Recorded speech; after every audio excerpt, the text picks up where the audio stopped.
have two of you waiting. Give me a second. I need to adjust this. This is driving me nuts. And then we're going to do this thing so that I can see everybody. That's better. At least I can see everybody. No idea how tonight's gonna go, y'all. It's Friday night. We are going to do part 2 of our Irish animals and see how this goes. I mixed it up a little bit, so if you were by chance here for the first edition, the second edition, I added animals, made it a little bit more exciting. And we'll get into that here in just a second. Want to give people a chance to come in. If they don't, we'll just go ahead and get started. I don't see anybody chatting. If you're here and you can chat, say hi. I don't have a lot of stuff to tell you other than tomorrow we are going live. Hey, Carol. We are going to be going live tomorrow, and it's going to be one of our zoo reviews. Not zoo review, but exhibit. We're going to be talking about exhibits. We will do one European zoo or one foreign zoo exhibit and then one American exhibit. Not sure which one we're going to do because I don't want to do one that's already scheduled. So there is that. I need to learn how to integrate pictures into my live. I've seen people do that, and I have no idea how to do it. Maybe one of these days I'll get there. For right now, it's not happening. So we're going to start off by talking about the emperor moth.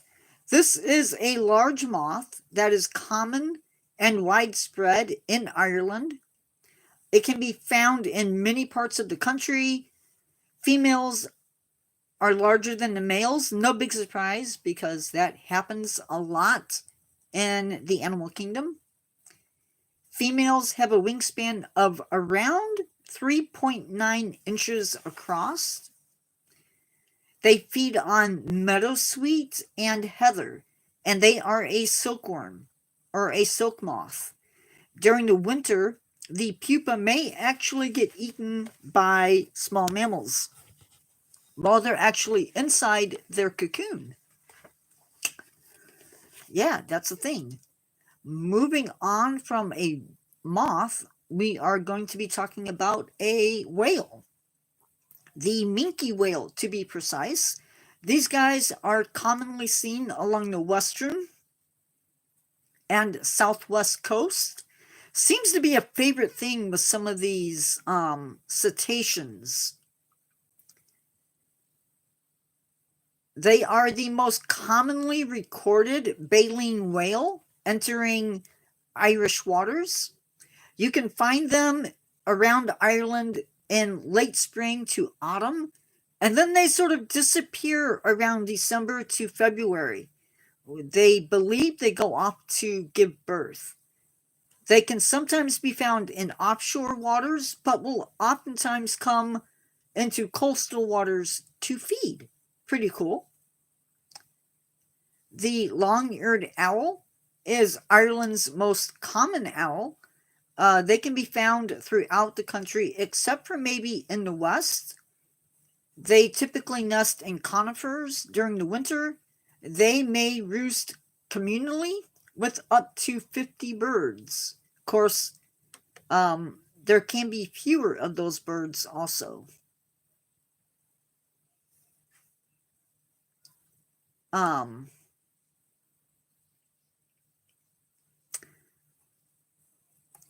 If I say a word and you don't understand a word, just let me know. I have not chimed in, have I? I guess I need to do that.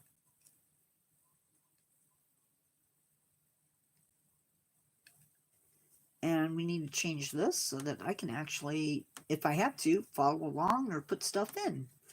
Oh, darn it. Hi, Jaden.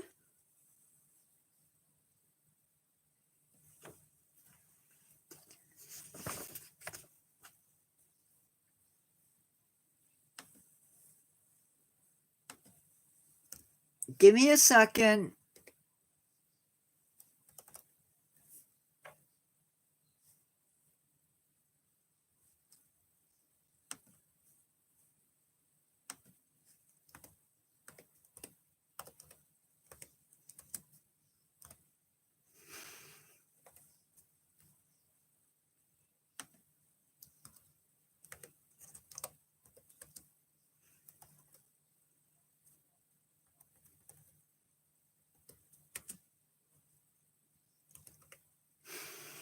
I can't. I can't right now. Trying to do something and I can't do it.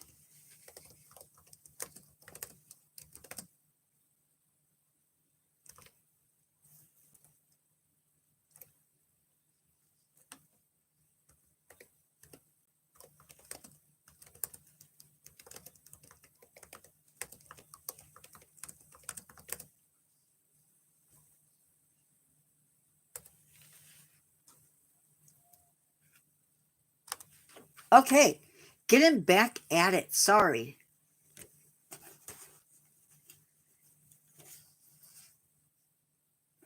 I'm not sure what LH is.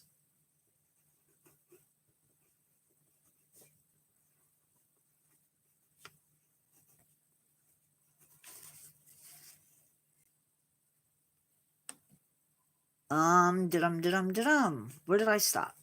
Oh, yeah. Long-eared owls. The long-eared owl is Ireland's most common owl. Now, these guys can be found pretty much throughout the country, but more so in the west.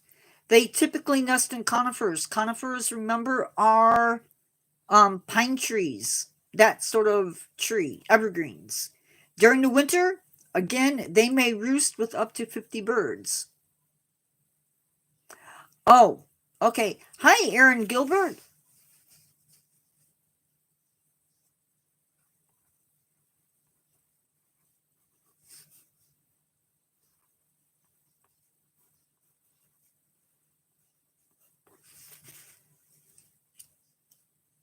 The orange tip butterfly is a butterfly that is early to emerge in Ireland. They can be seen as early April, and they feed on crucifers and lady smocks, whatever that is. I keep hitting the wrong button, and it is literally flying me through stuff.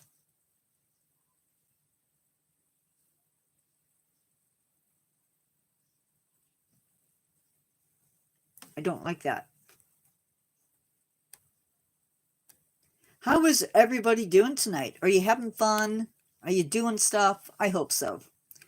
The smooth newt. This is also called the common newt. These guys are the only amphibian in Ireland to have a tail. It's rarely seen and under-recorded. Reasons could be is that it's mistaken for a lizard. They can spend up to 4 months in the water. Welcome back. And during the breeding season, males grow a crest. Now, this one, I'm gonna have to type it up because my pronunciation on things, Carol will tell you, is something else.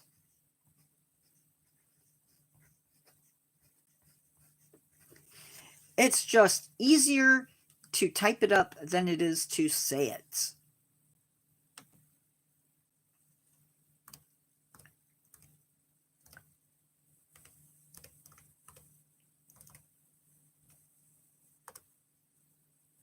Okay, so that. Awesome, Aaron Gilbert. Welcome back. This is a bat. They're called the soprano pipistrelle, however you pronounce it. And these guys are the smallest and most common bat in Ireland. They fly pretty soon after dusk in both urban and rural areas. They emerge 20 minutes after sunset, earlier if it's really warm. They feed on as many as 3,000 bugs in one night, and they can be found roosting in houses, in both new and old buildings. They will also roost in tree holes. Mixed species will roost in trees and buildings during the winter. So there's that.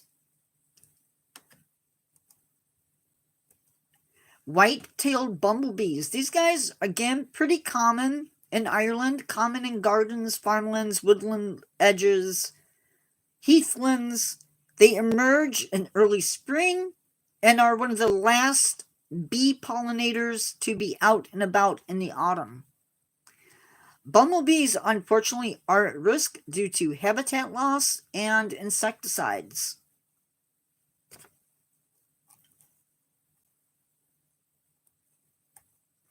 The common lizard. This is the only terrestrial lizard to live. Oh, no, I got that wrong. The common lizard is the only terrestrial reptile to live in Ireland. They have short legs and a long tail. These lizards live in woodland tracts, dunes, peat bogs, and they hibernate from October to March. However, those lizards in the south of Ireland may be more active all year long. These lizards do live in other countries, in other countries besides Ireland, and if you live within its range, you might find them living right in your backyard within your gardens. So, pretty cool. Love to have lizards in my garden. Lesser horseshoe bats. This is another animal that, yes, it does live in Ireland, but it also lives in other areas.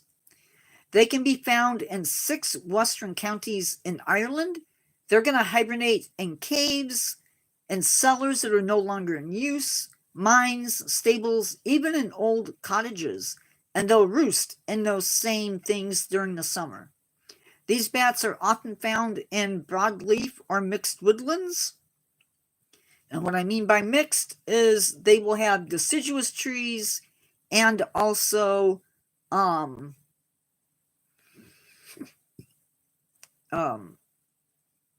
conifers as well. And they forage in woodlands, so they're adapted to fly through trees. The Irish Stout. Now, Ireland does not have a weasel. Instead, they have a relative of the weasel. These guys are not very big overall. Males get to be 13 inches long. They are a predator. They go back in history in Ireland up through 35,000 years. So they've been there quite a while. These small predators take on birds, bird eggs, invertebrates, fish, rabbits, believe it or not, rats, pygmy shrews, and other small rodents.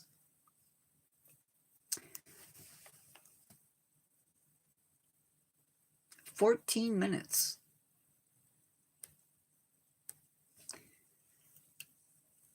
How is everybody doing tonight? Are you guys doing good? There's a lot of chaos out there right now, and it's kind of, I don't know, worrisome. Another aquatic creature found in the waters of Ireland is the harbor porpoise. It is one of the most common cetaceans. That means whales, dolphins, porpoises that come into Irish waters. They live along the coast. They tend to avoid people in boats. Hey, Abby. They sometimes will even hunt in packs.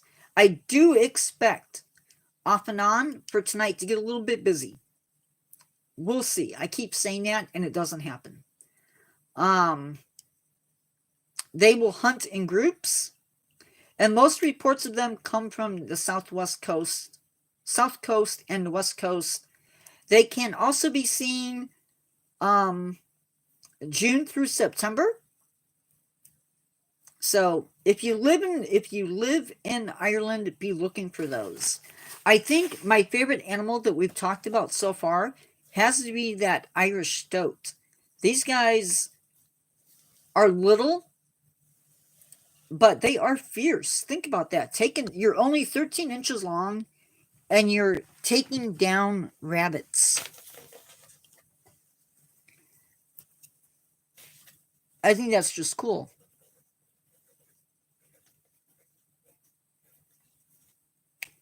You know, I don't know where everybody is at.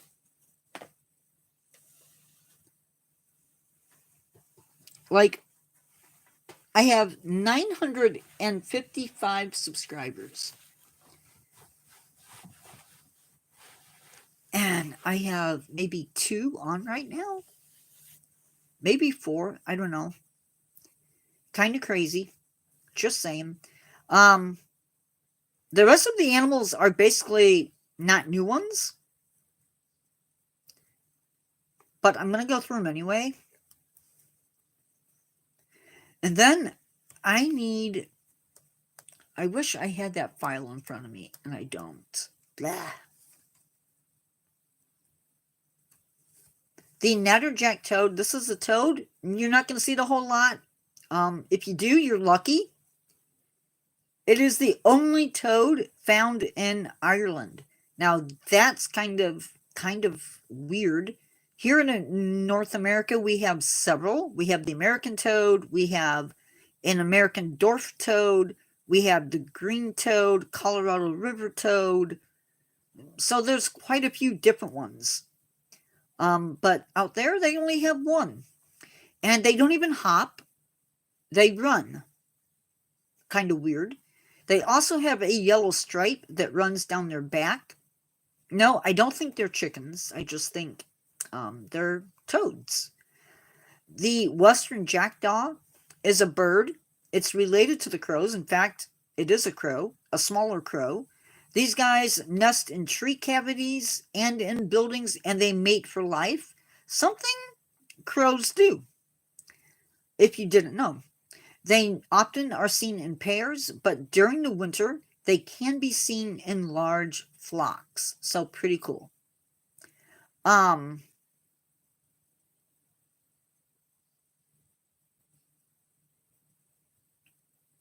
really feeling a little down right now. I'm not going to lie.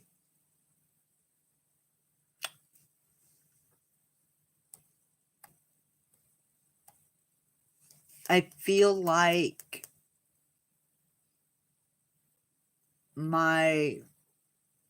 oh, it's back up again. Now it's down again. Okay.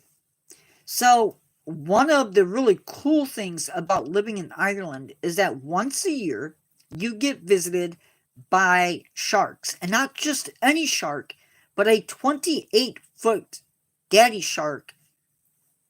Boy, that sounds bad. A 28-foot shark called the basking shark. And what's really cool about these guys is they don't do anything to humans. They're just super, super big.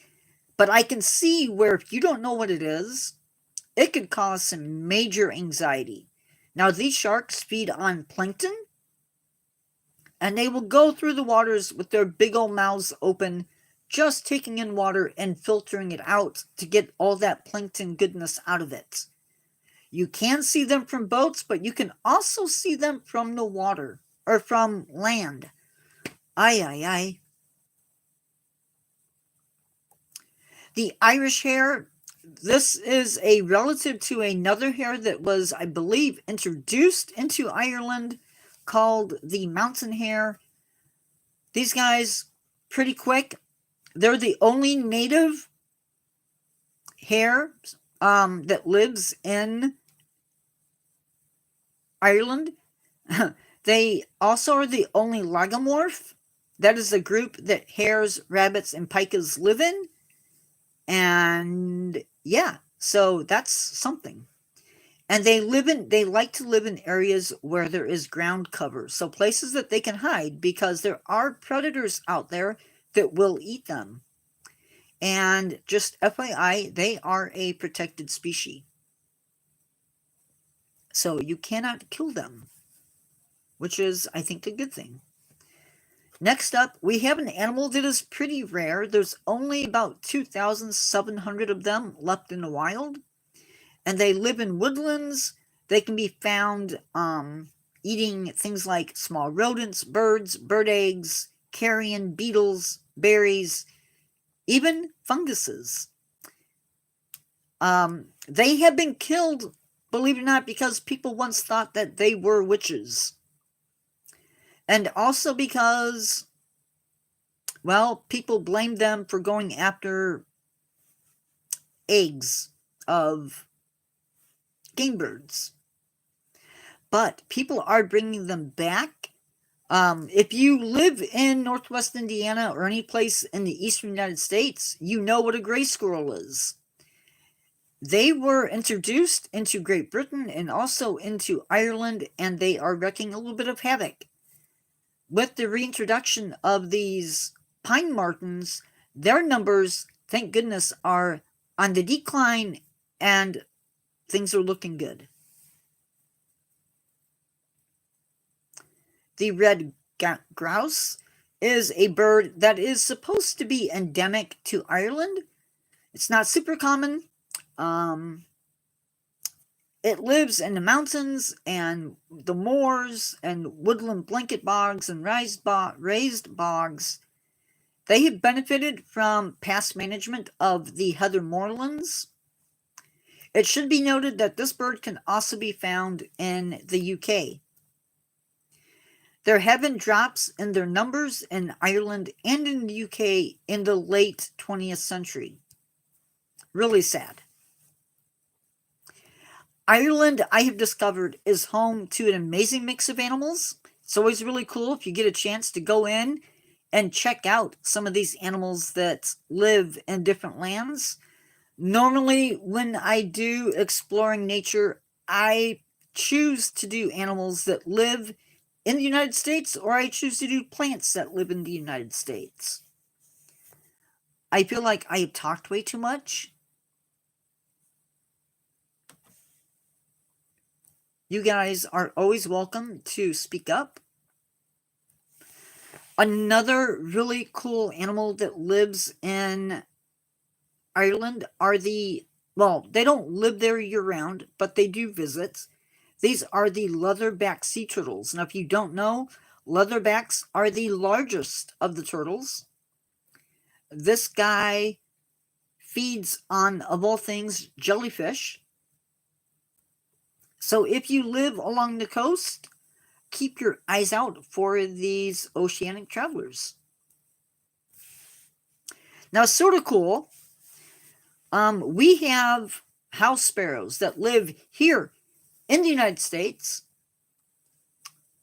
and they are pretty unique. And that here, they're listed as an invasive species, but in other places, like the UK and in Ireland, they're actually on the decline. So, sort of interesting. I am done talking, guys. I've been talking way too much. So, if you're here, let's chat. Let's do something other than me talking. But I think everybody left.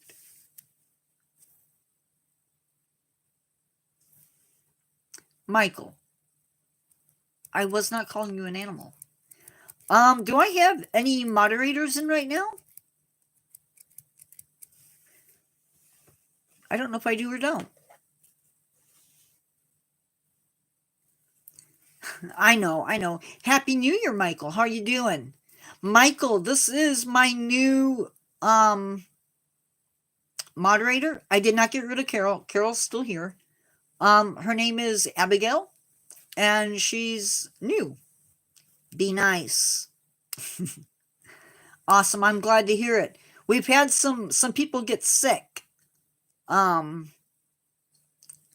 hope that's not what's going on, is everybody's sick. Normally we have way more people than this. I don't know where everybody's at. I'm glad to hear you're doing good, though. It's been a while.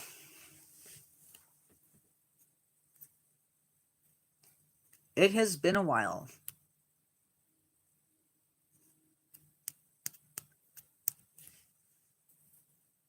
I'm doing pretty good.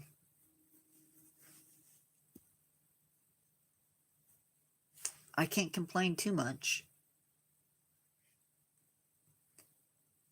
I don't know if it's me, my connection. I am losing people left and right.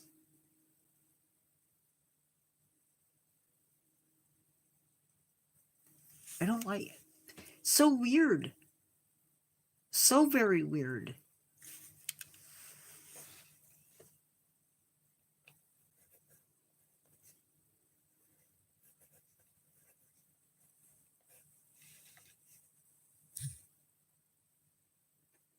She might have.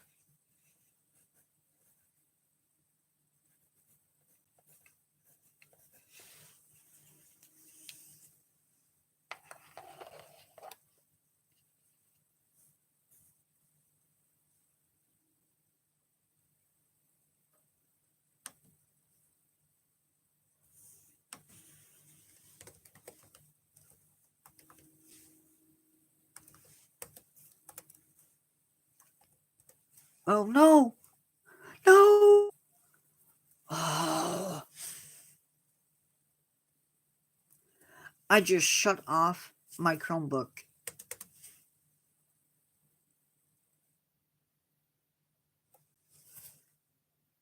I think.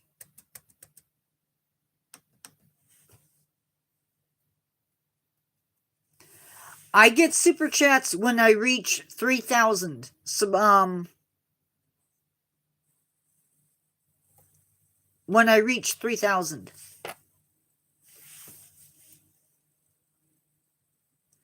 Hi, Carol.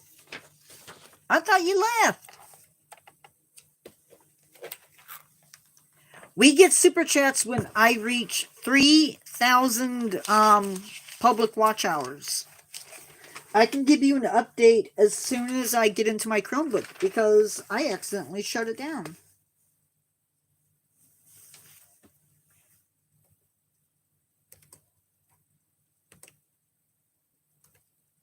And I have not.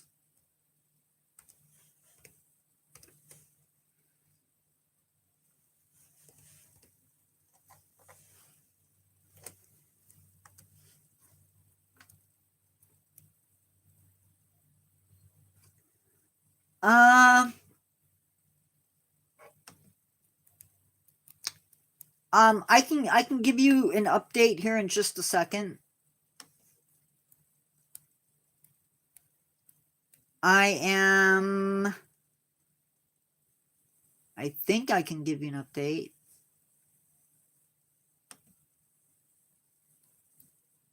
Believe I'm at 1,800.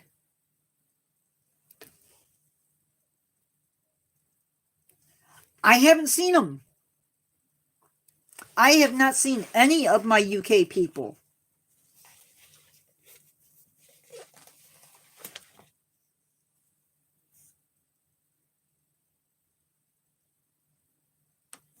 I don't know what's going on.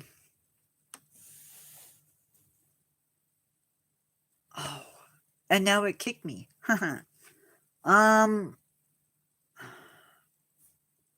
Why?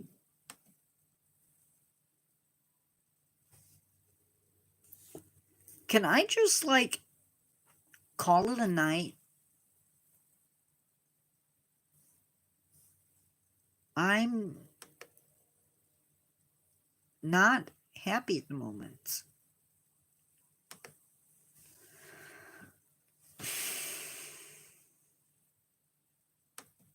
Every time I go to do something,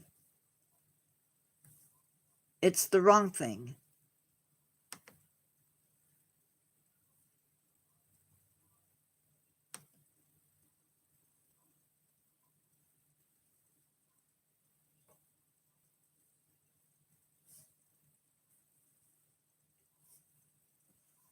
You know what I mean?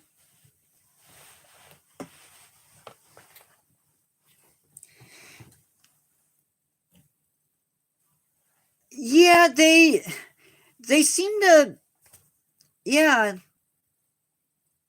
they have been. What am I doing now? I'm trying to get to my numbers so I can tell.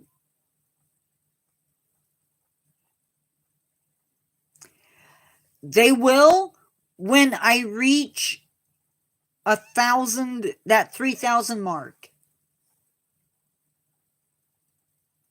That's when they'll be like, okay, he's actually doing something and knows what he's doing.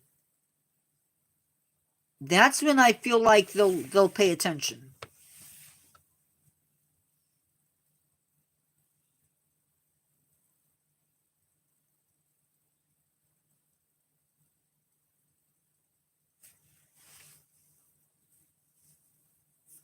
Why? Any other time it would open up a new window.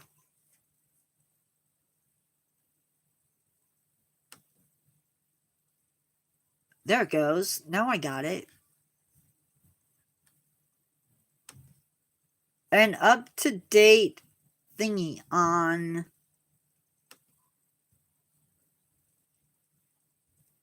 Oh, that's weird. No, this is me just having Butterfingers.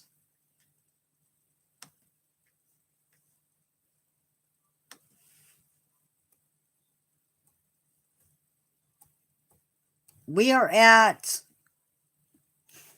And now it's not even the right channel.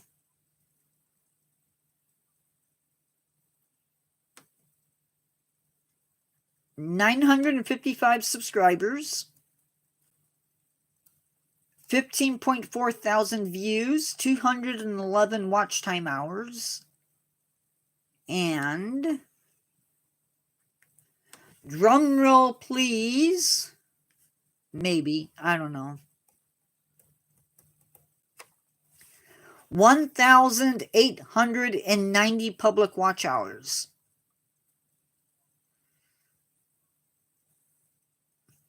Yeah, but I'm already at a point, Michael, where I can get super chats. I can already get super chats. I just have to reach that 3,000 public watch hours. And then I'll be okay.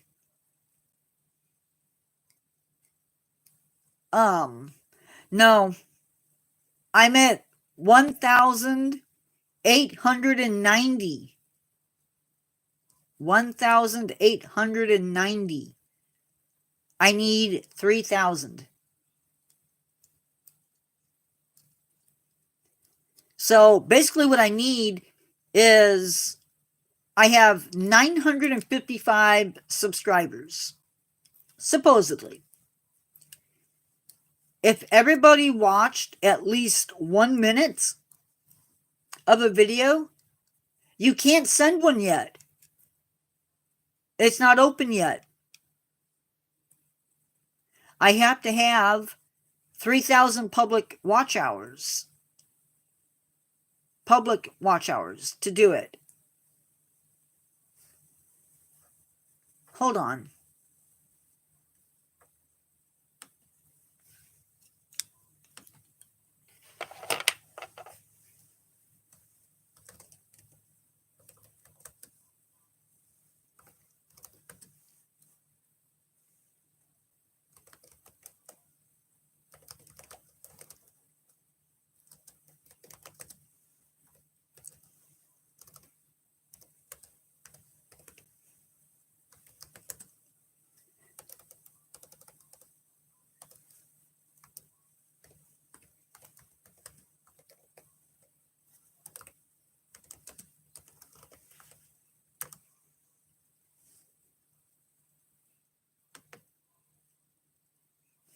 Up.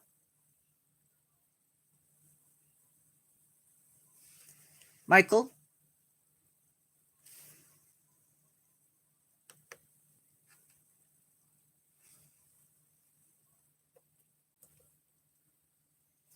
I missed it. I don't know what you said. So as soon as I get that,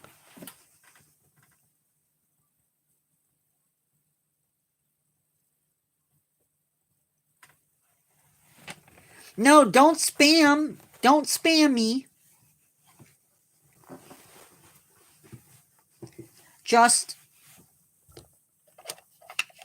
you have to watch. That's what it boils down to. You have to watch. I mean, you can give me likes, and that'll draw more people to me, but I don't know.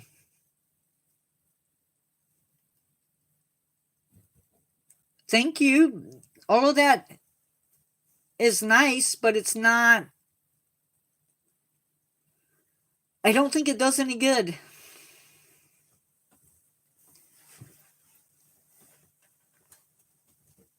The fact that you're here helps.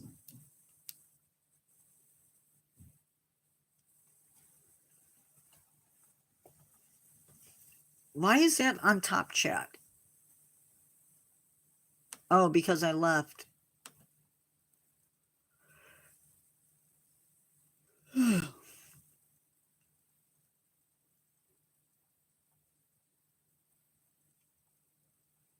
How? How did I gain a viewer? I don't get it. No. Or maybe somebody came in.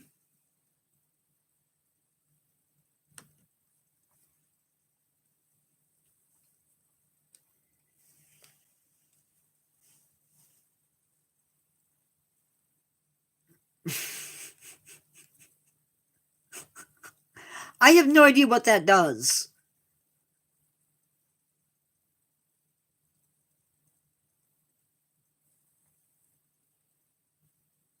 You know that? I have no idea what that does. If anything.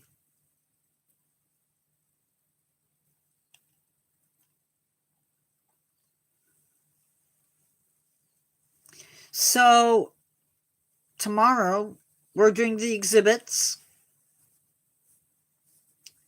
I don't know. Sometimes Wednesdays can be crazy.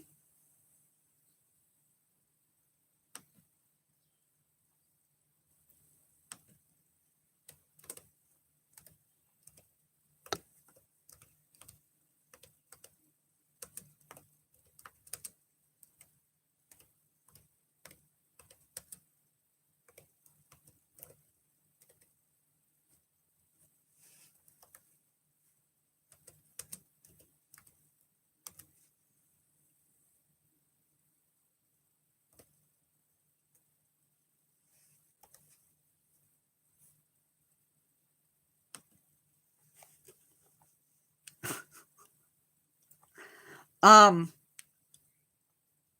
don't know what tomorrow's going to look like. Because I usually by now I know what I'm doing.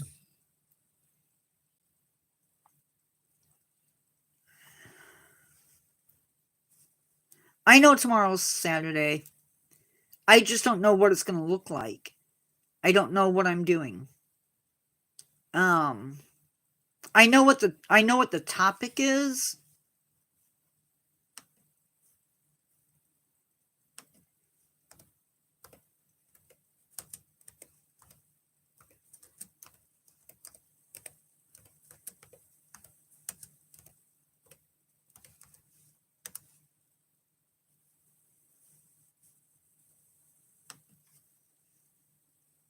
We are doing a zoo exhibit.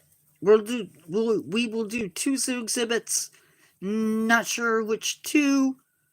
The zoo exhibit thing, if you don't know, if you've never attended for one of those, I do a zoo exhibit that is a multi-species exhibit, usually. One in North America, or America, and then one in Europe. The European ones are sort of interesting because they don't, their zoo websites are not set up the same. So it depends on my luck of the draw on that. That is Wednesday.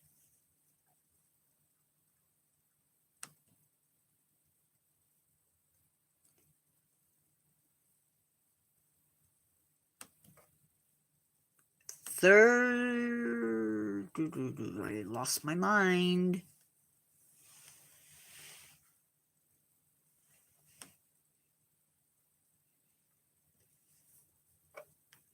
It's because numbers are really bad right now.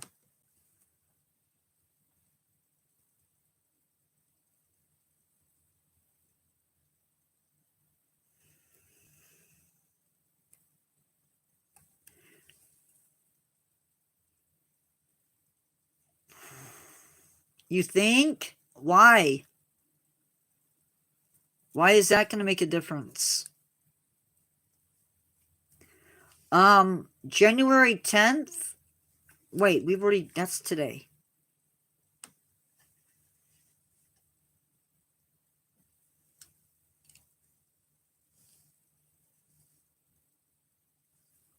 Oh, is that how that works?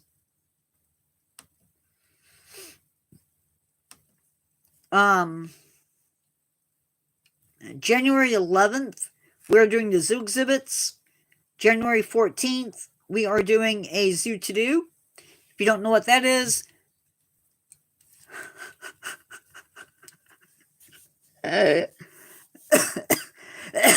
I'm sorry.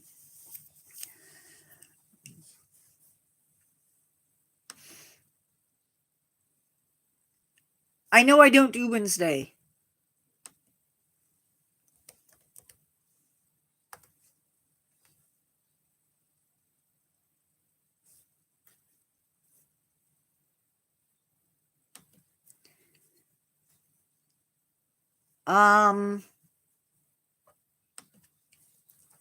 January 14th, which hopefully is, it's a Tuesday. Yes, we are doing a zoo to do. If you don't know what that is where we talk about all of the things that cost you extra money when you visit the zoo that makes your experience so much more fun.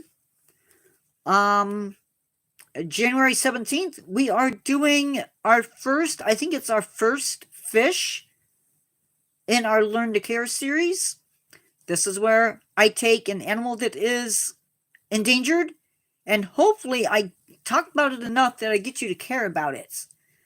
I have to look, Michael. I'm not sure.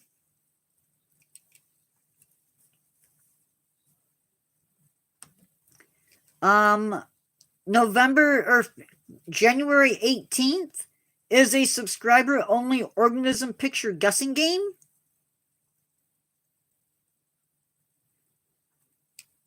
The zoo exhibits is Saturday.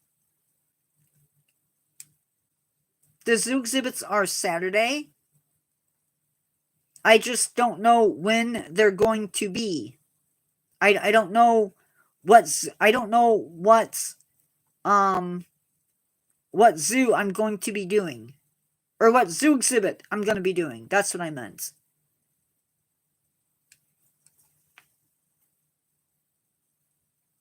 We are going to be doing a look at loggerhead shrikes, freshwater jellyfish, hooded seal, and then another zoo to do. And then yeah, that'll finish off the month of October or January. Sorry. I'm hoping, really hoping that YouTube unveils their new community page. That'll be really cool. Next week, or the next set of videos that will be done will all be from you guys, my subscribers. So that's really cool.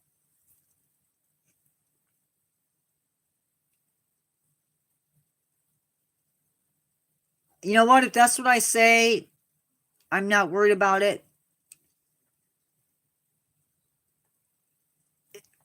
Michael, the people that I have as mods, I know in real life.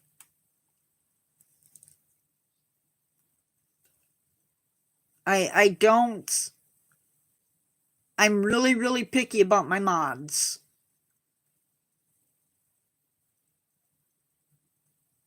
Really, really picky.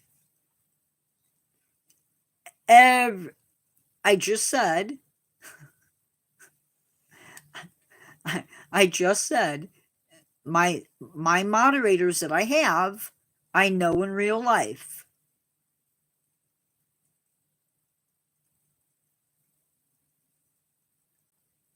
If we have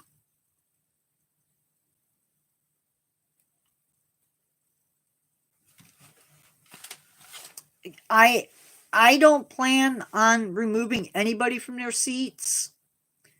At this point, you can see how many people we have right now. And Carol hasn't had to lift her finger once today. So nobody's had to lift a finger today because number of people have been on pretty good behavior when they've been in. And it better stay that way.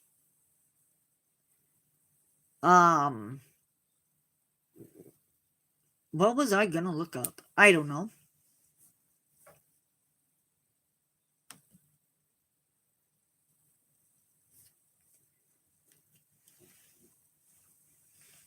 Hopefully the people who suggested these videos watch these videos.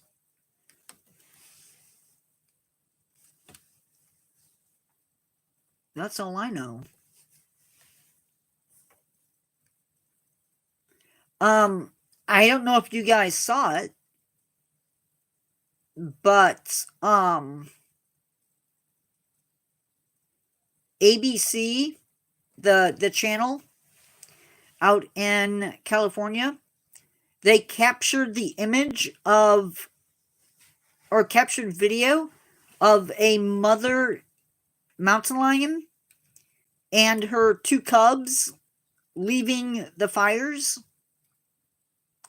They looked in pretty good shape, but they were definitely, mom was definitely moving away from the fires. So that was cool. I tried to share it, but I couldn't find it to share it. So next week, yeah, I know. It's scary, really scary.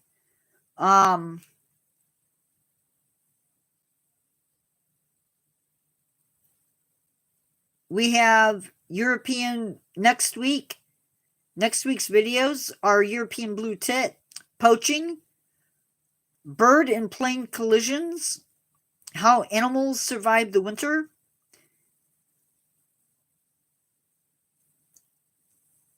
Well, they were invasives in the States and how they got there, leporodentry, and the differences between frogs and toads. I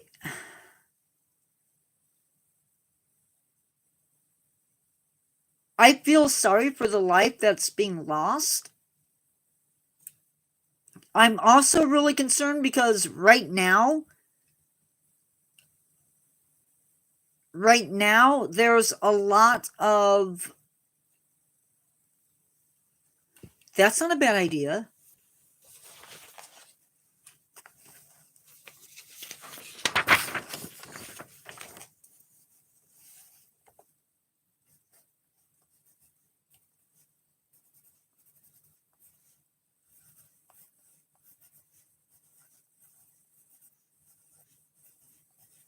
It'll go down for other videos.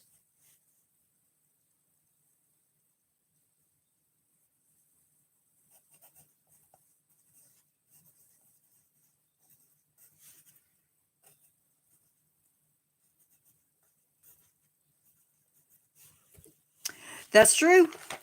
There are.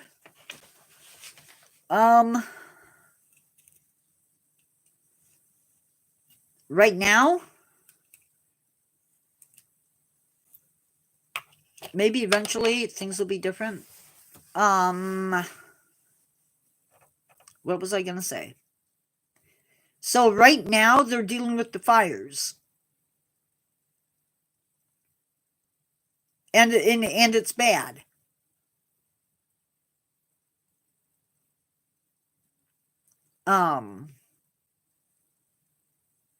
What's scary is as these plants die, their roots die, unless they're a native. Some of the native plants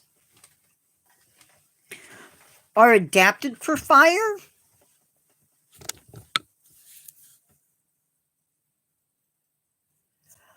I can tell you this much.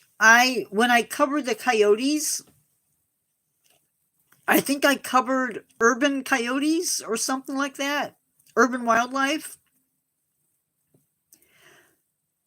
Chicago has its own, like most major cities have their own coyote population. And they had a kid, believe it was in broad daylight, was walking. And well, it's usually not the power lines that you see them on. It's the phone lines. Because if they are on a power line, they're going to get zapped.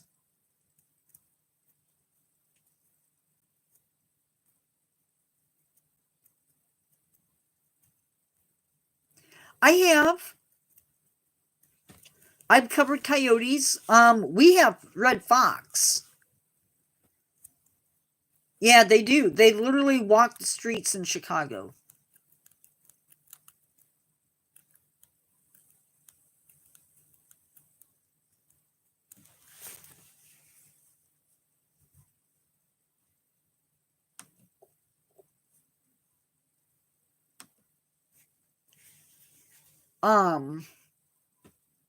And I will probably be covering some more. I don't have access to my video schedule, my big schedule right now. But what's urban wildlife? No, not really. This is what happened, Michael. So people decided that they couldn't live with predators. And so we wiped out bears and mountain lions and wolves. And when we did that, we opened a Pandora's box. And that allowed the coyote to take over as the apex predator. And over time, they started filling the gaps.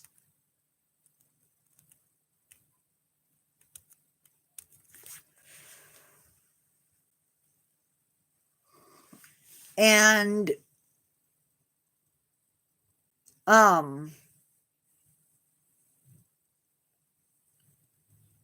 well, at one time they were pretty much confined to the Great Plains. Indiana was not the Great Plains.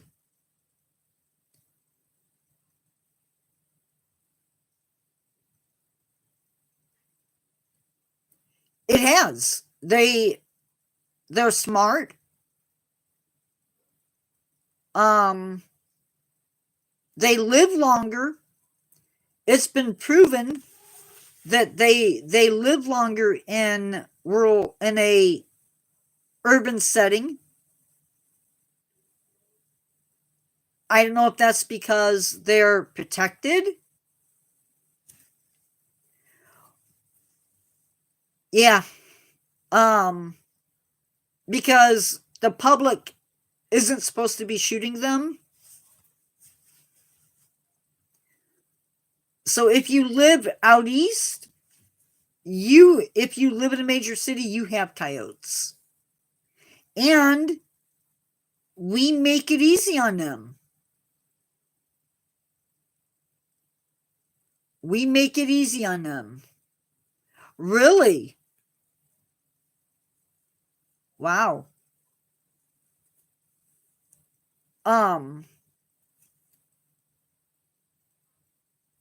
Well, it's a good thing, but it's also a bad thing.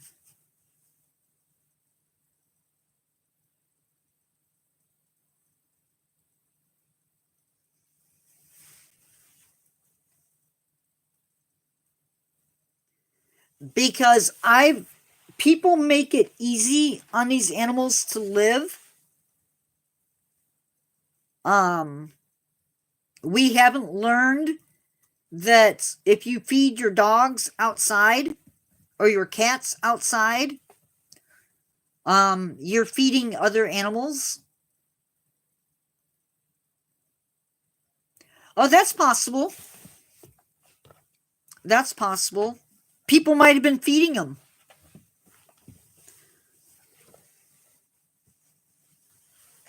You never know.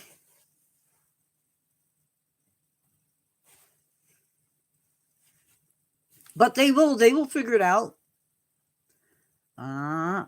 See, right there. That was the problem.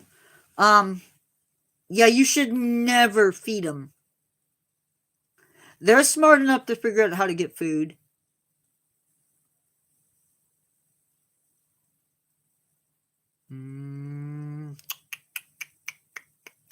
Shame.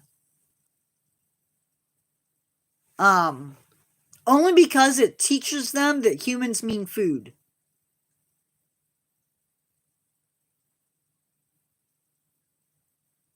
And when you do that, you can open yourself up for an attack or somebody else. We had a kid in Chicago, was walking with his family, got just a little bit ahead of them, and he got grabbed. There was a coyote in the grass near where they were walking, and he got grabbed. And they had to take him to the hospital and get shots. I've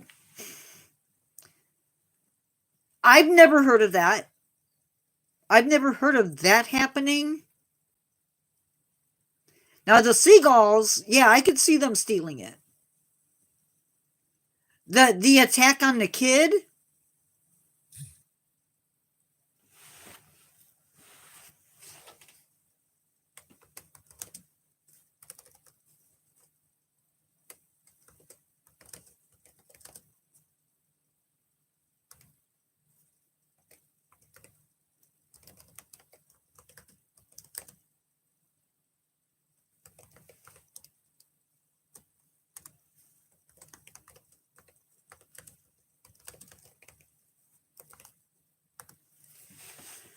I don't know what the stats are, Michael, on that score. But that's why it's so important that we don't feed. And it's one thing feeding your birds. That's a little bit different.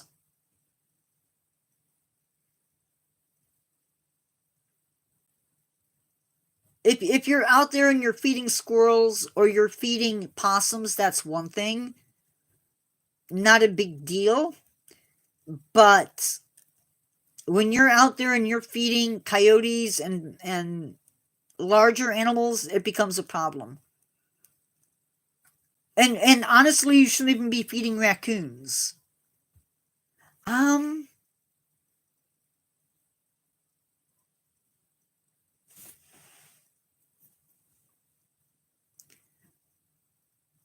Well, cemeteries.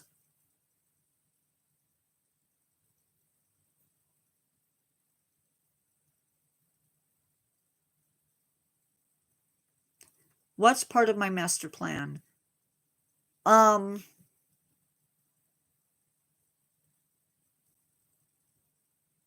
Cemeteries can be interesting places for wildlife.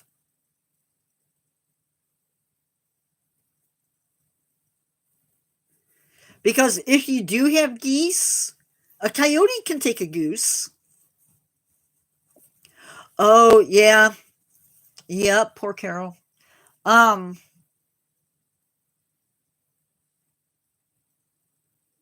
urban wildlife can be an issue. And it's different for every single city and every single country.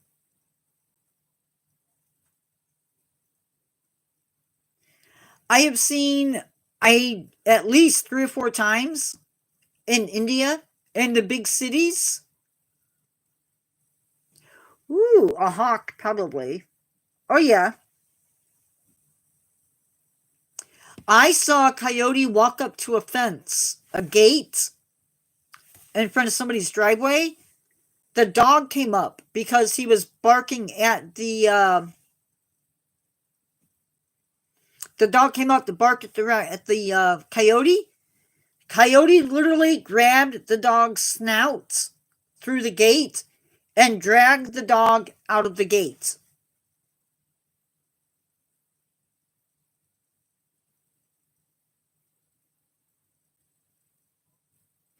Yeah, raccoons you've got to be careful with. I'm convinced of that. Oh, Michael, that's I saw a guy sleeping in India. It's night out. He's dead asleep. His dog is sleeping next to him.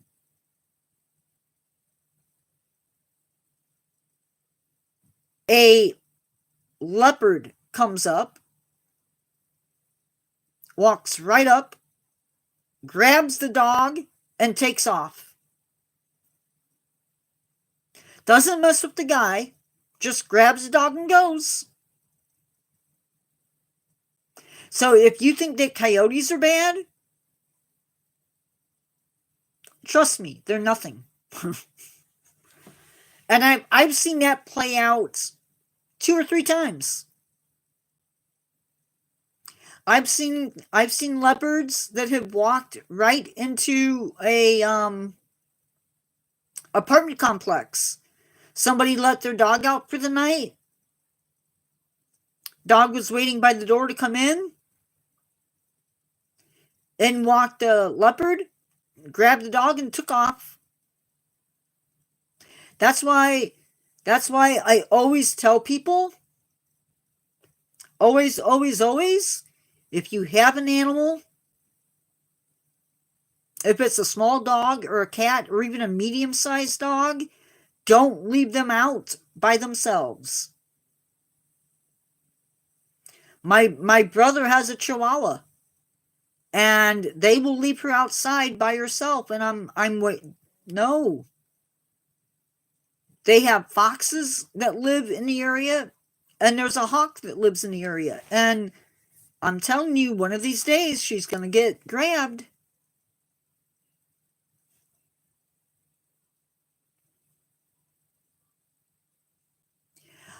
I saw what had to be the saddest thing ever.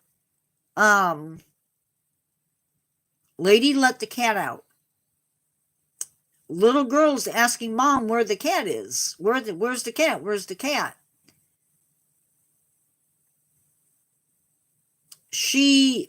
Mom sees the mountain lion outside,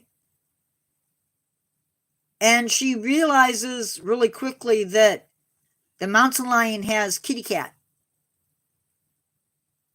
And now she's trying to get the daughter to go away so that she doesn't see it. Doesn't happen. You got to be so careful. And it's not, wildlife is not the problem. Wildlife is not the problem. People are the problem. Wildlife can become a problem.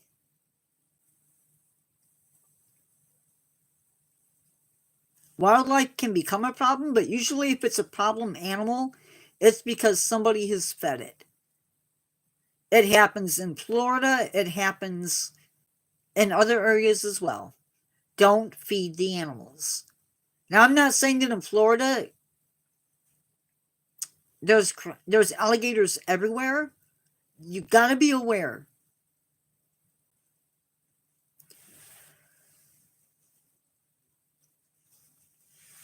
So important.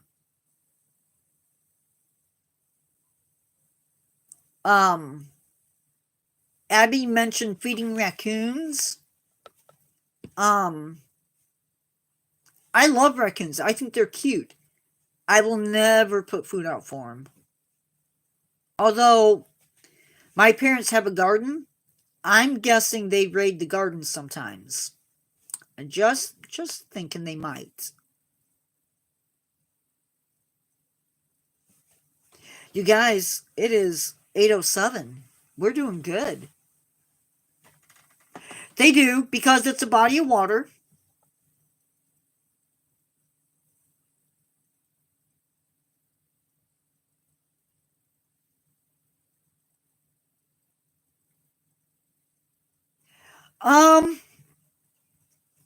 Snakes will go underground. Some snakes, like garter snakes, will actually hibernate together. They hibernate.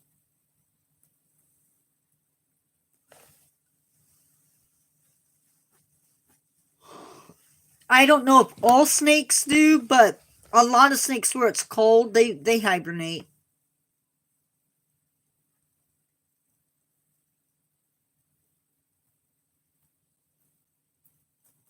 Now, turtles are cool. And I'm going to be doing a whole video on how animals survive the winter. But I think out of all of them, turtles are the coolest.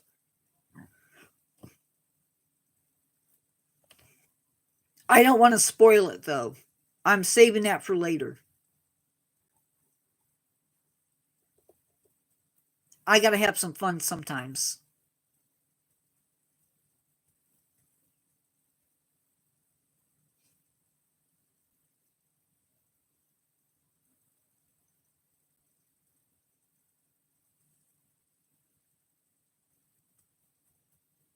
I really, I don't see that many snakes.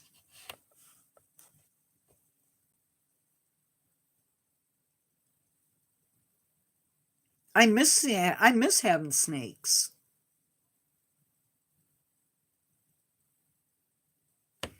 But I usually only see your typical garter snake and DK's brown snake.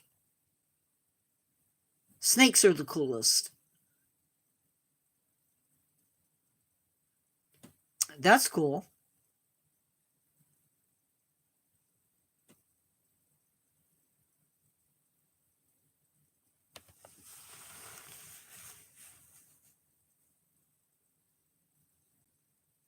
To answer the question, I'm curious. Curious. But no, out of all of the urban wildlife, raccoons scare me the most.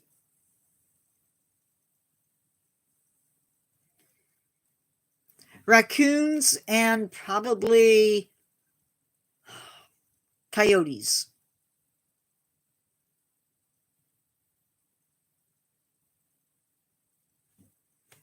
Foxes, I'm not too worried about.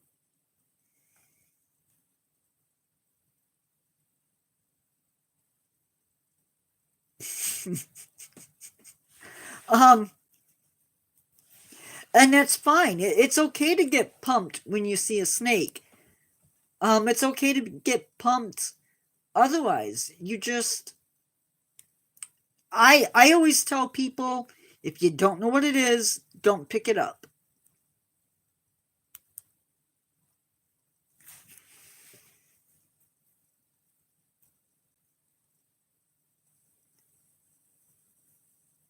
And honestly, if you have a question, feel free to throw it out. I'm either going to tell you I don't know, or I'm going to look it up.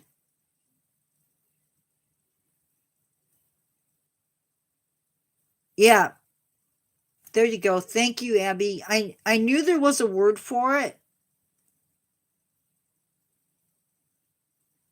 So, like, even if you keep like garter snakes as pets, and some people do, um, you have to um you have to brumate them yourself. And in a lot of states, I'm gonna warn you now, in a lot of states, it is illegal to mess with reptiles without a permit. I can only think of a child how many times I picked up a snake and was probably breaking the law. Um, it depends on your state law. In Indiana, you can't do it legally. Now, um, that being said, if it's a um if it's a snake that is in your state, like for example, garter snakes, you could buy a garter snake from a pet shop if they're selling them. But to take it from the wild, no. I would say probably not. I Now if you live in Florida and you come across a snake that is not native, you're supposed to unalive them. You're not supposed to.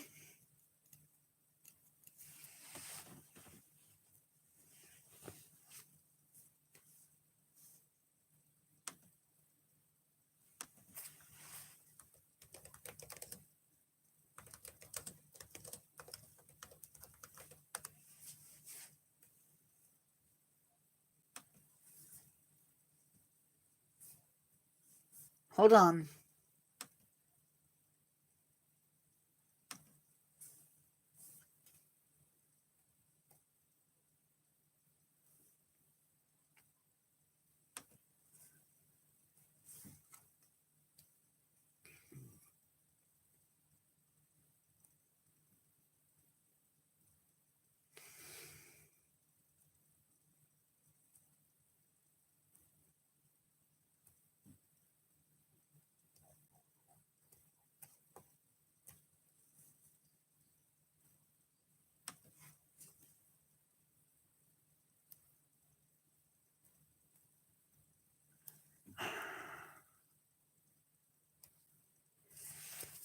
They were brought in for pets, and they had a hurricane, and they got out during hurricane.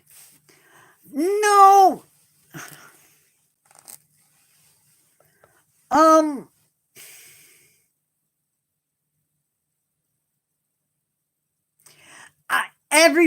everybody picks up snakes. Everybody does it.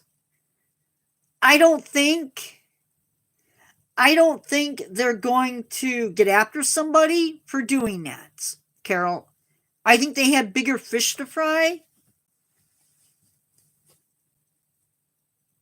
But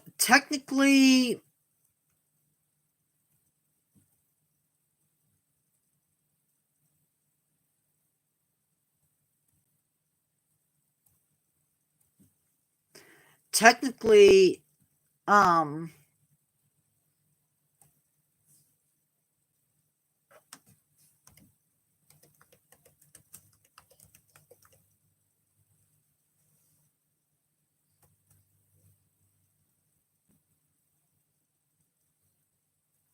It is. In the state of Florida, if you find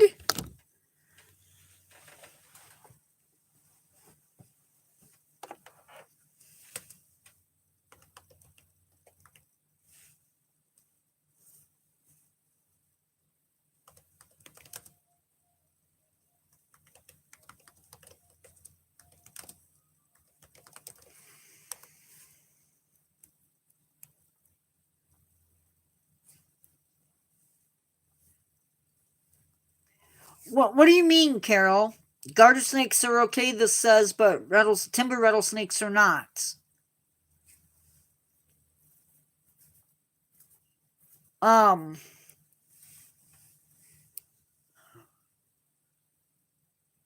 If you capture a python in the state of Florida,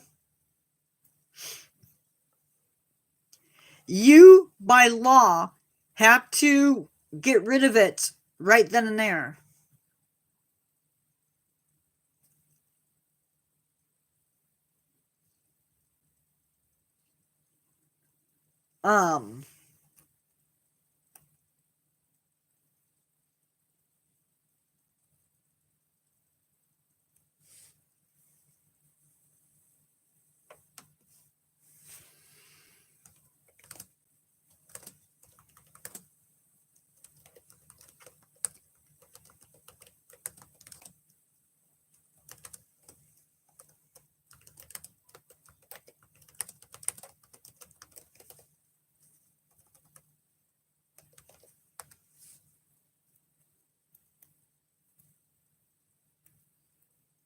You can keep native reptiles in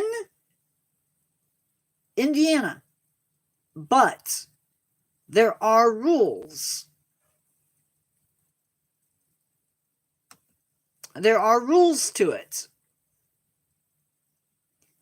You must have a valid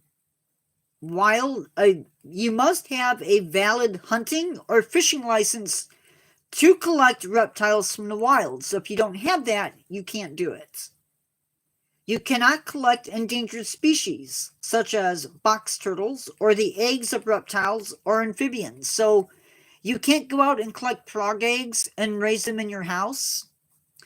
You cannot release reptiles or amphibians collected from the wild unless they meet certain conditions. You cannot sell native reptiles and amphibians except for certain exceptions, and you cannot possess more than 4 live reptiles or amphibians of any one species.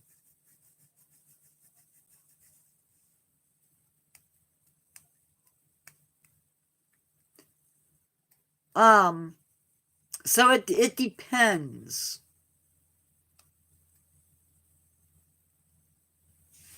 If you're 18 or older, you have to have a valid license.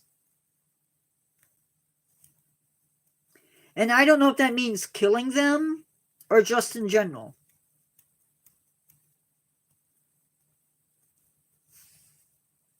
See,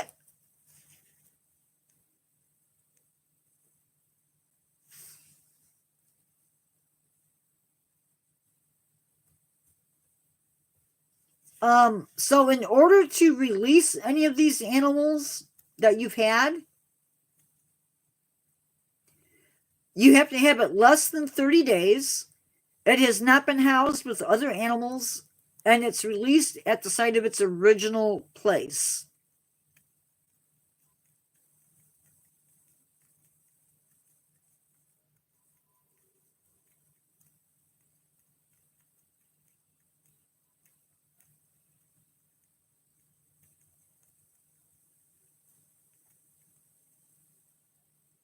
There's all types of different rules for doing it.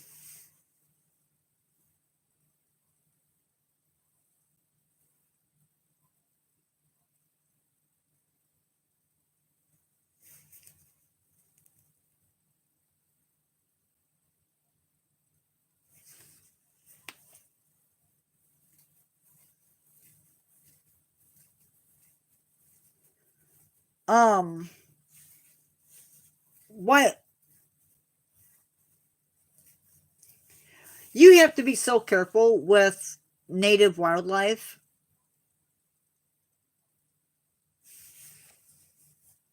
Rules are so weird anymore.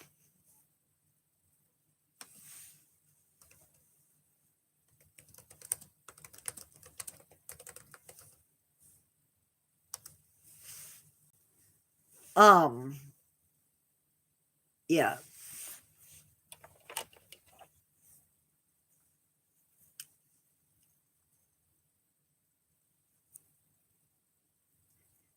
That's why my well, you can't see it. That's why my tank is empty.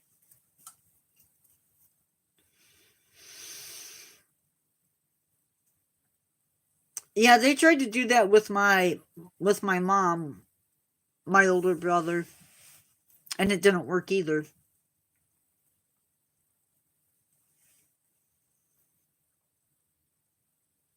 But again, you got to know what's what.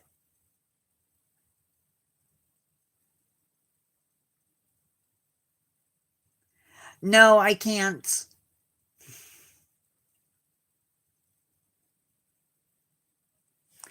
Um,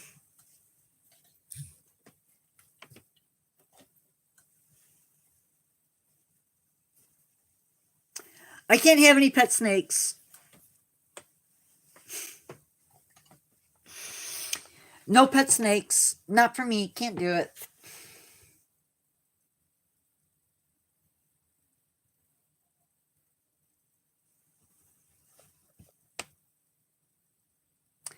I can't have any snakes.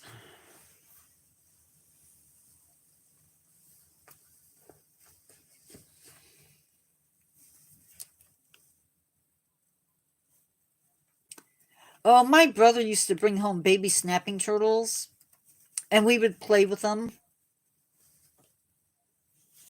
We played Gamera. Those poor babies. They didn't know which end was up.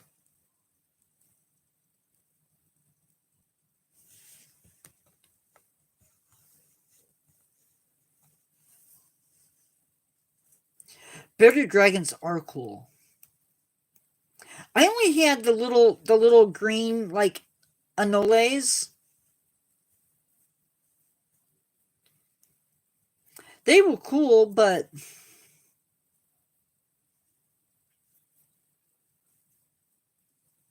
I don't know.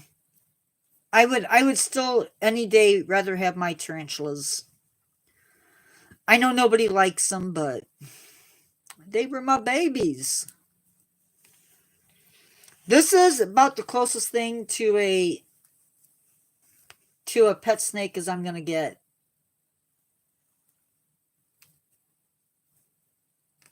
And it's obviously not real. I could hand feed my garter snake. I had a big female that she would let me hand feed her. Well, you see that wall or that tank with my animals on it? That whole all of it was nothing but tarantula tanks at one time. The whole thing.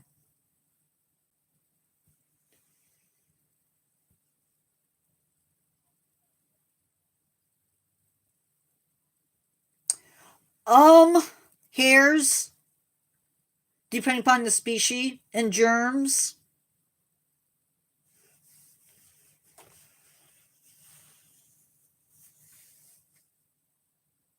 They have hairs on their body that can make you itch really bad. If you're talking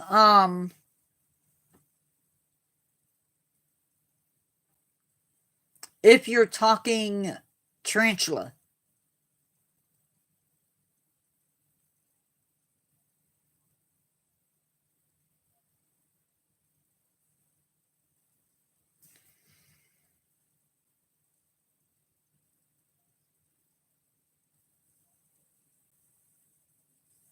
I don't know. I've had some tarantulas that were somewhat chill. Not that I, want to go out of my way to have a tarantula on me for very long, but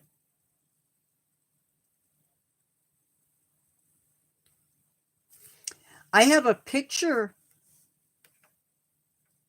of my big male.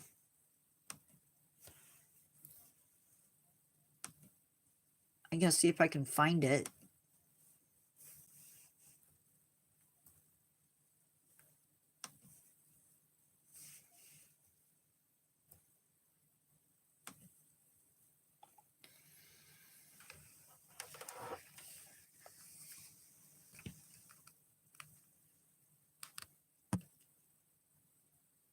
Can you see him?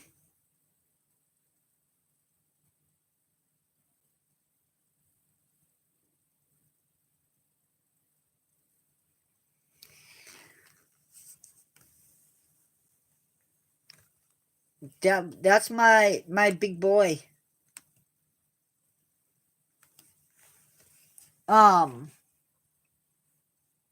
He was about, if I had to guess, a female can go 25 years. Males are usually less than that.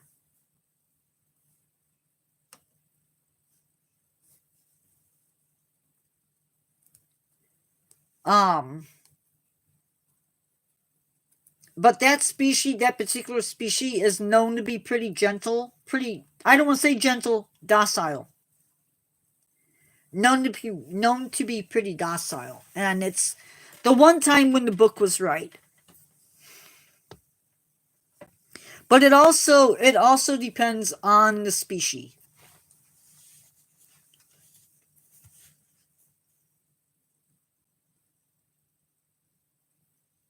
It is a risk.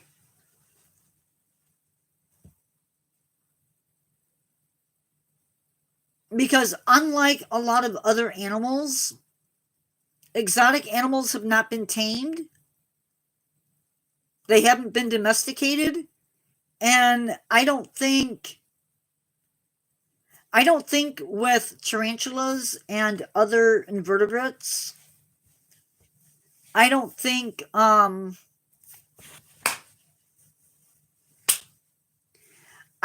you can ever actually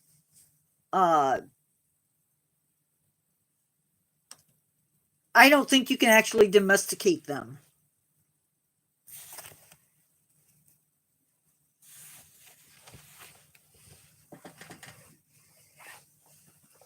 It's just not something that's going to happen.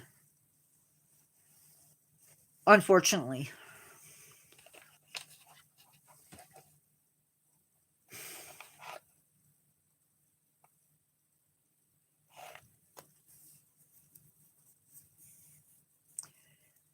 Never impulse buy any animal. Always research before you buy it. Know the laws in your state. Because I can tell you now, in my city, they're illegal.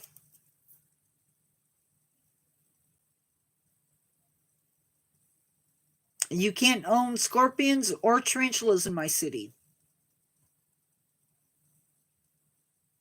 So that's why I don't have them.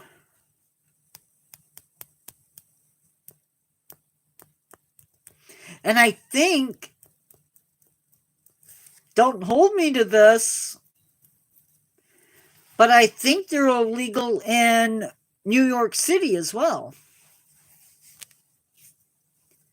So even though they're sold in pet shops, you got to know your rules, because you're responsible for knowing the rules, not the pet shop.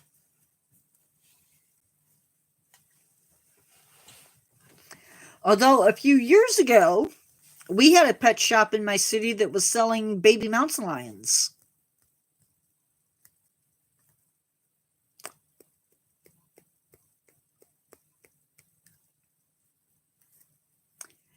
And yes, I do mean baby mountain lions.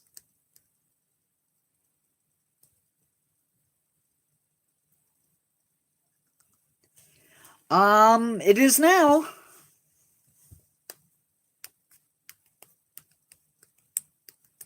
We had a cop go to a house on a call that was not even related to the mountain lion, and he got bit. And that's all it took.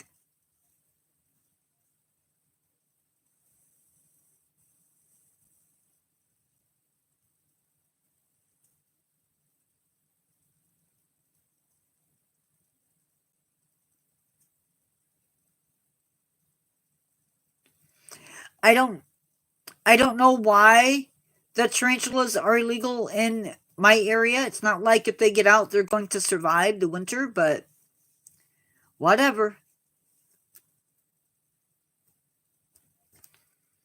I don't know if somebody ruined it. So easily done.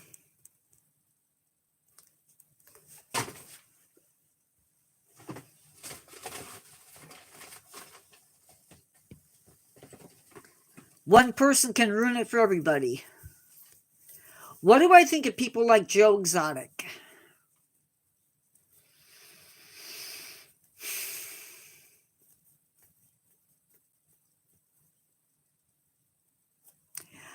That's the Tiger King.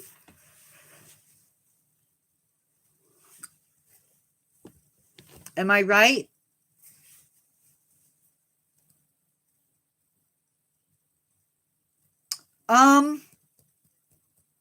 I think if you can have a animal sanctuary and you can take proper care of those animals,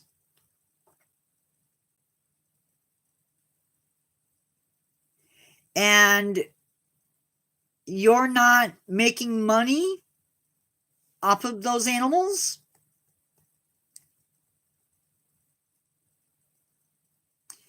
and you can house those animals without causing issues with the public, I say more power to you.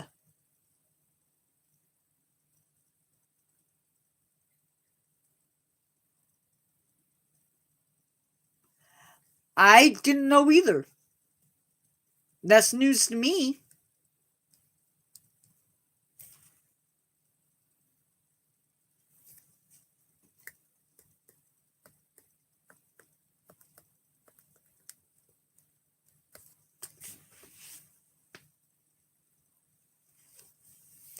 People, people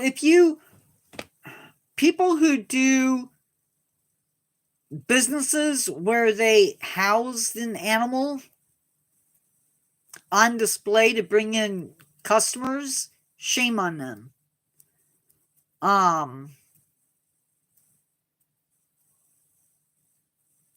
The current stat is that there are more tigers in private hands than there are in zoos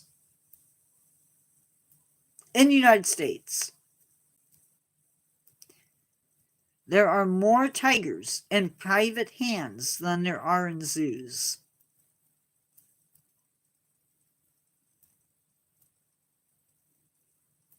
That is crazy. As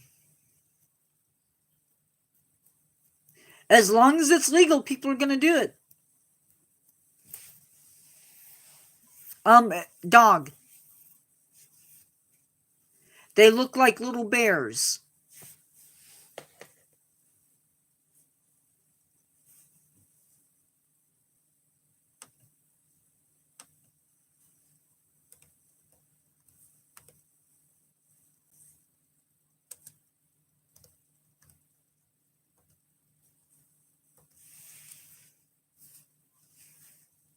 They got like blue tongues.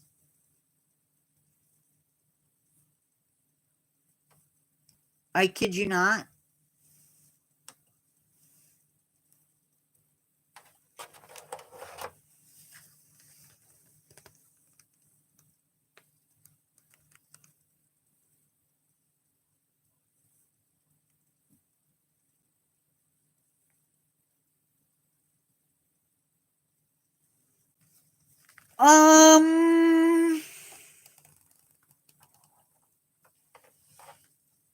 But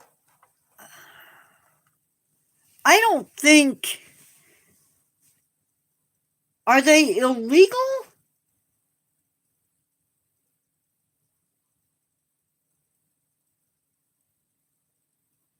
In the state, or are they?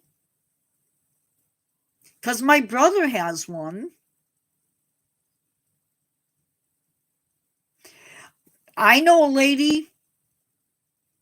They had one, and it bit her kid in the face.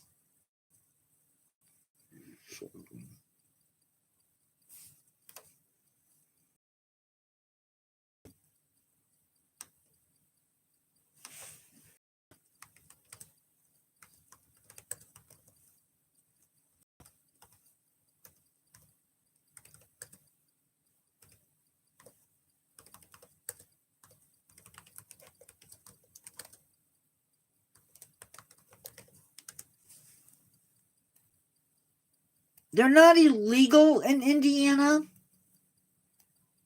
but there may be laws in some places that they are illegal.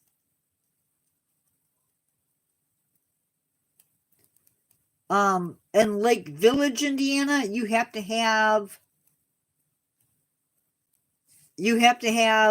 your pit bulls inside. You have to display beware of dog sign and provide proof of public liability insurance.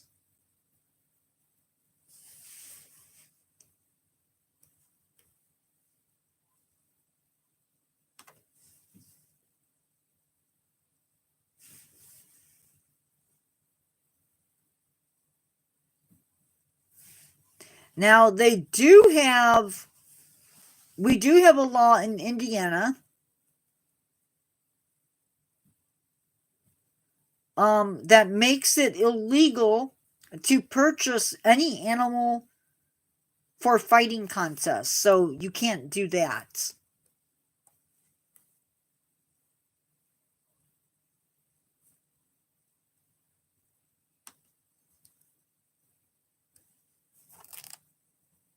Yeah.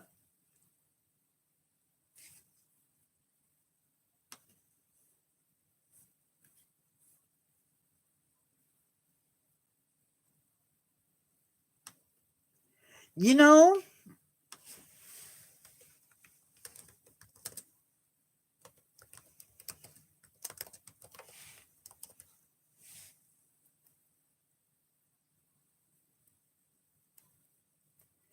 that is why my brother has a pit bull, Michael, and he is the sweetest dog. And yes, I'm careful around him, but he is the sweetest dog. I guess that answers my questions.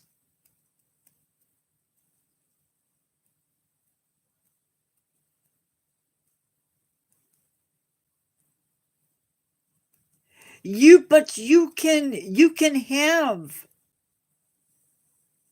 have to check the rules in your community.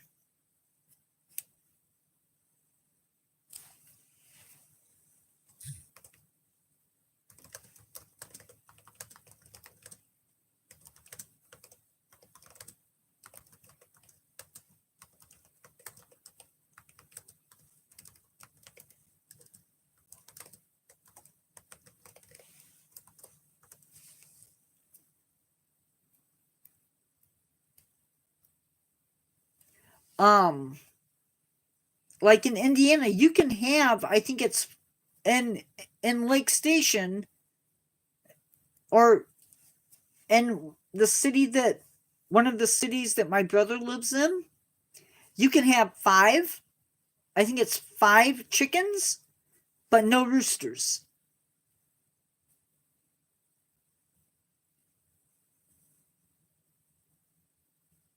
Yeah, no, if that's the one thing you don't do,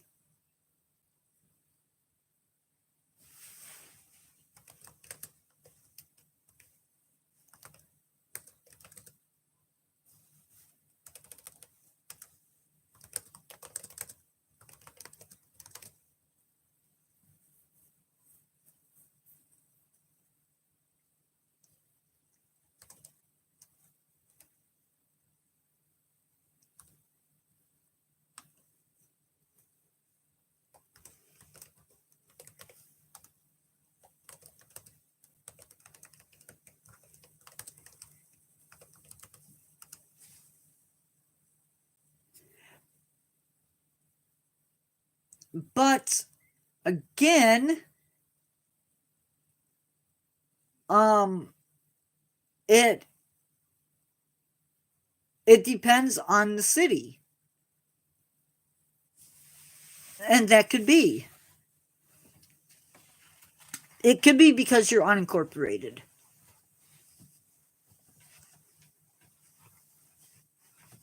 Yeah, they probably would be. Honestly. They probably would be destroyed.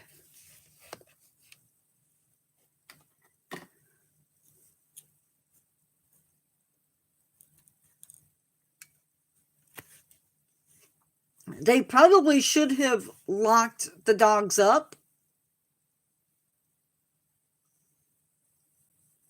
during the party. Because I'm sure it was loud. Were the dogs housemates, or were they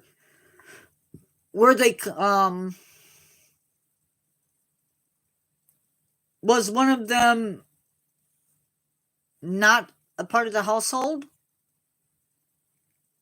Because, like, my brother's pit, if you separated him and the German Shepherd that lives there, that's bad. He will stop eating. She will stop eating.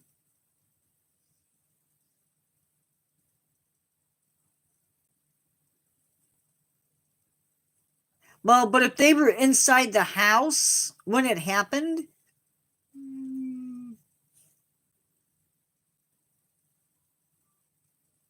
and that's a possibility right there. But you know what? Even then,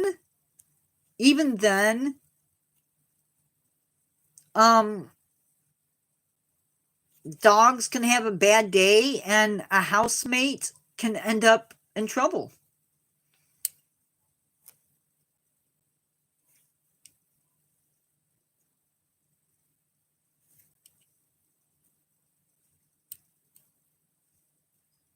I mean, and a lot of times it's stuff like that stuff happens.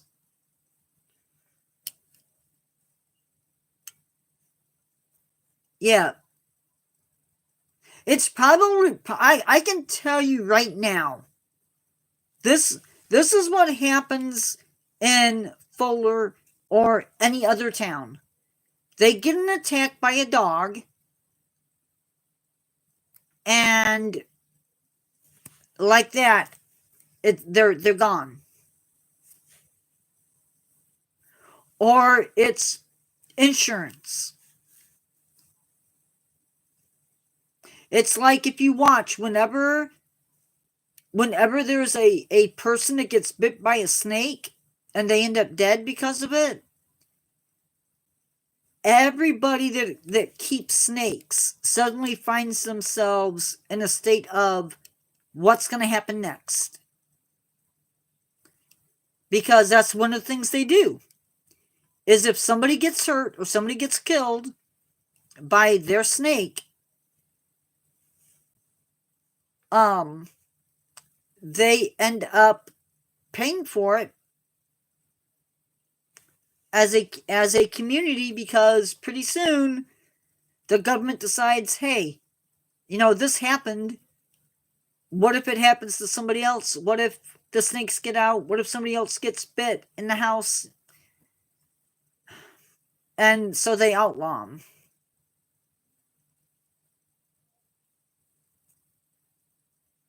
And in reality, if you look at, like, tarantulas,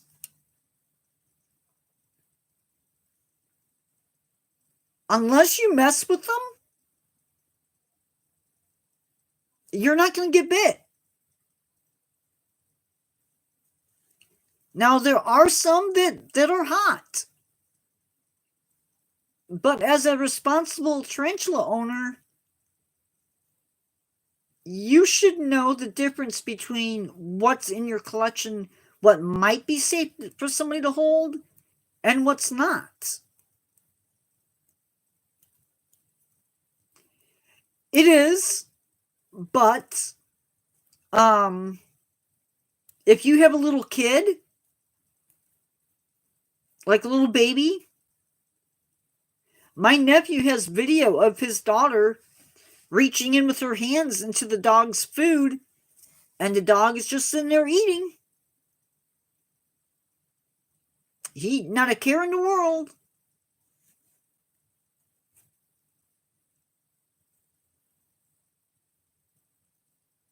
But if a dog did that, nope, it's over. And it is. Michael said it best. It's how you raise them.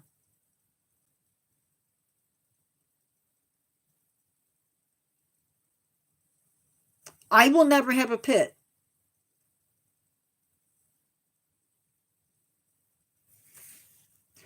I will never have a pet. I might have a German Shepherd or a Chihuahua, but I will never have a pet.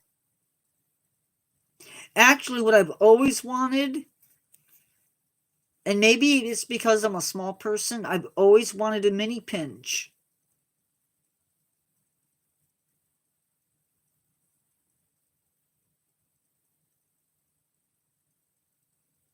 They are the cutest little things. But no, I would probably end up with a German Shepherd. One thing I won't do is I won't have a parrot. At my age, it's just not fair to the bird.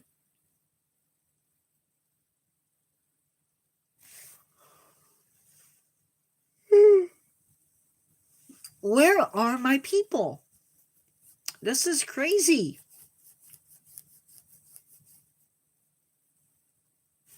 I have an itchy finger. It wants to push buttons. Gosh.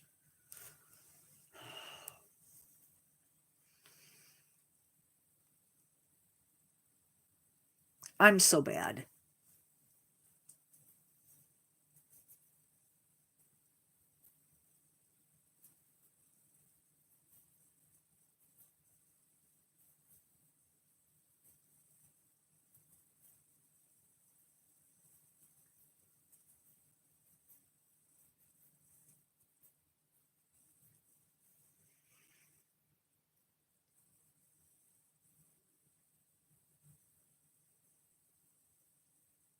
You guys suddenly went quiet.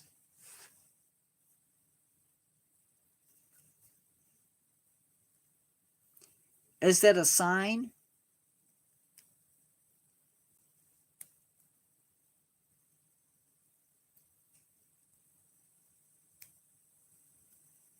It is funny. I can do this all day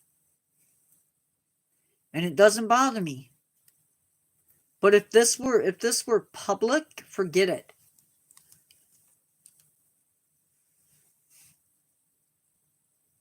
How am I going to do this when it's everybody looking at me during the Zoom call?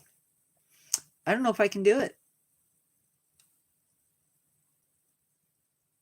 Carol, I don't know if I could do a Zoom call.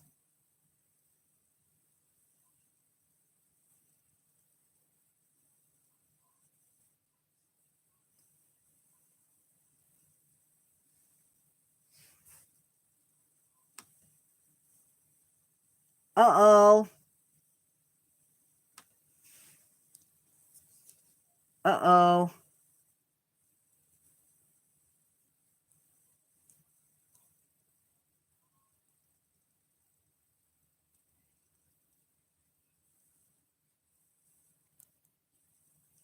That's weird.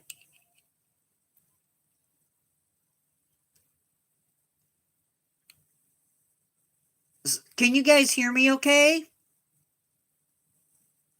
Yeah. I don't know what happened. I can see you guys now.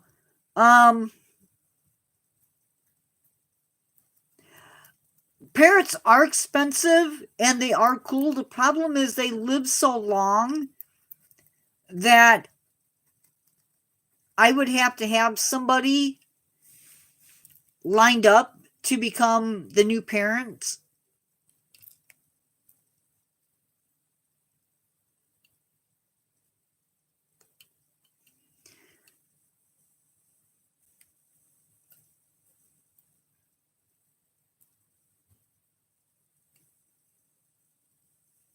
Yeah, I don't know why sometimes.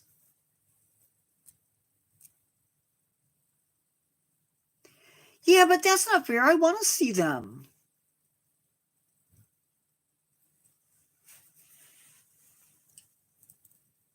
I want to see people.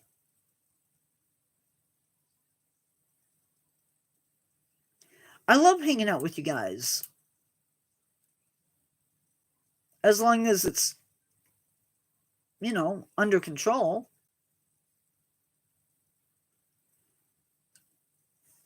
But we're not doing that till July.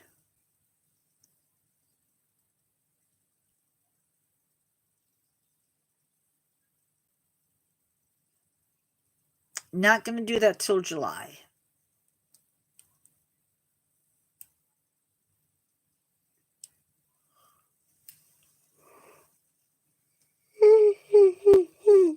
Sorry. You're sleeping. Somebody needs to send Carol a tarantula to keep her awake.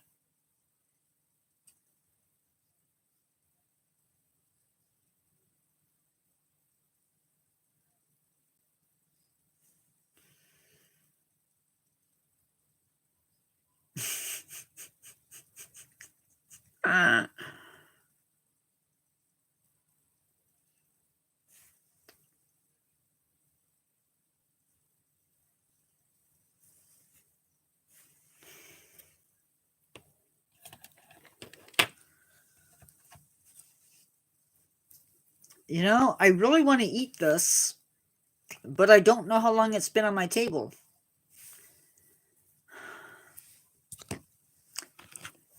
I know. But if that's the worst thing that comes out of my mouth,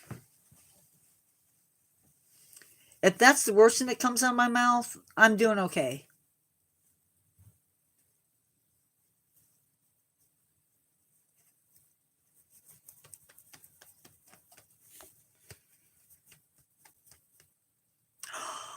I don't even. Oh no.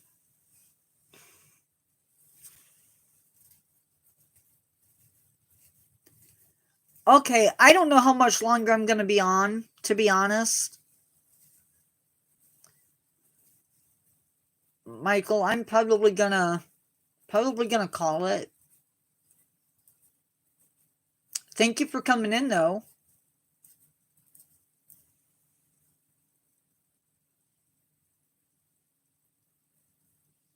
I'm gonna have second dinner. Abby, thank you for coming in and helping out. Yep. Well, it's not bedtime, but thank you, Michael. I am going live tomorrow. Again, it'll be noon, and around 6, we are doing the zoo exhibits. I don't know what it's going to look like, but have a great evening. See you guys mañana, maybe. Bye-bye. Be good, everybody.